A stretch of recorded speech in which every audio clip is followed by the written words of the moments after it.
Bonjour à vous, je suis Marie-Dominique Texier, je suis psychologue et dans cette vidéo j'ai envie de vous partager une question qui revient régulièrement dans les accompagnements que je peux avoir avec des parents, qui est pourquoi la communication bienveillante, pourquoi l'écoute des émotions des enfants, pourquoi il y a des moments ça ne marche pas du tout, alors que j'essaie de bien faire tout ce qu'il faut, je fais bien ce qui est écrit dans le bouquin et ça ne marche pas du tout.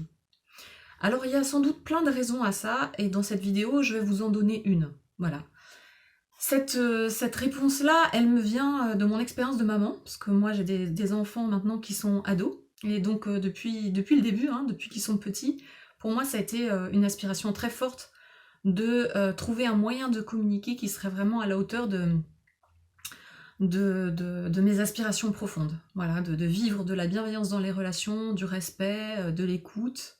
Et j'ai eu envie de ça pour mes enfants, donc je me suis documentée, je me suis formée, et j'avais plein d'outils, de super outils, et puis il y a des moments ça marchait pas du tout. Et en fait je me suis rendu compte d'une chose, c'est qu'à certains moments, j'étais focalisée sur vouloir bien faire, vouloir être la bonne maman, une bonne maman, un bon parent, vouloir aller dans le sens qui me semblait le meilleur pour mes enfants. Et donc j'étais focalisée sur ce vouloir bien faire, mais j'étais plus focalisée sur qu'est-ce qui se passe vraiment dans la situation, qu'est-ce qui se passe pour moi et qu'est-ce qui se passe pour l'autre.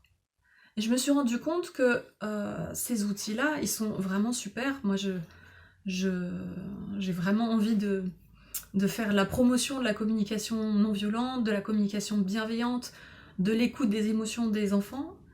Et en même temps, dans mon expérience, c'est important de vivre cette communication à partir d'un endroit où je me prends vraiment en compte et surtout je prends pleinement en compte ce qui se passe dans l'instant présent. Plus les enfants sont petits, plus ils sont dans l'instant présent, donc ils vont être très sensibles à ça. C'est-à-dire, je peux dire des choses, mais si je les pense, si je dis ces choses-là en étant concentrée sur un résultat à obtenir ou vouloir bien faire, d'une certaine manière, je suis en train d'agir surtout à partir de mes projections et de mes attentes. Que ce soit des attentes que j'ai sur mon enfant ou sur moi-même. L'idée, là, c'est d'enlever toute attente et toute projection pour revenir à qu'est-ce qui se passe dans l'instant présent. Donc, une des possibilités, quand une situation complexe arrive, comme ça, une situation difficile, par exemple une émotion intense qui arrive chez mon enfant, et je me rends compte que la communication non violente, la communication bienveillante, ça ne fonctionne pas, je peux prendre un temps d'arrêt pour respirer et déjà revenir dans mon corps. Simplement sentir mon corps, peut-être déjà en prenant conscience de mes points, des points de contact entre mon corps et le sol. Ce que je suis en train de faire là en vous parlant, voilà, j'essaie de faire l'exercice. Si ça vous aide, vous pouvez fermer les yeux, juste comme ça, prendre un temps pour respirer. En général, quand on ferme les yeux, ça aide à tourner nos sens vers l'intérieur. Et donc, je vais pouvoir prendre le temps de voir, qu'est-ce qui se passe à l'intérieur. Peut-être je vais me rendre compte que moi-même je suis agitée, je suis fatiguée, j'en peux plus en fait, le vase est plein et j'ai absolument aucune envie d'entendre la colère de mon enfant, il n'y a aucun espace pour ça. Donc au lieu de vouloir faire quelque chose pour mon enfant, peut-être que la personne qui a le plus besoin d'aide maintenant, c'est moi. Et peut-être que moi aussi j'ai besoin d'écouter mes émotions. Ouais, je vois que j'en peux plus, je suis fatiguée. J'ai besoin d'espace, il n'y a plus d'espace à l'intérieur. Ça déborde. Voilà, je prends le temps de respirer, je prends le temps d'écouter ce qui se passe. Moi, je suis convaincue qu'en faisant ça, déjà, vos enfants, ils vont sentir quelque chose qui s'apaise. Et à chaque fois qu'un adulte apaisé est en présence d'un enfant, ça amène de l'apaisement. Forcément, je veux dire, c'est comme si quand vous allez vous balader en forêt, vous voyez les beaux arbres là qui sont tout tranquilles, et ben leur tranquillité, ça nous invite aussi à aller dans notre tranquillité.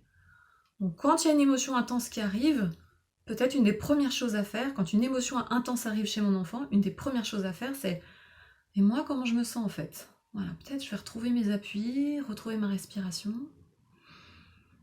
Et là, une fois que je serai en contact avec ce qui se passe à l'intérieur de moi, peut-être que je vais avoir envie de reformuler, peut-être que je vais avoir envie de faire autre chose aussi. Je vais me dire, Peut-être c'est le moment pour moi de changer de pièce, de faire autre chose.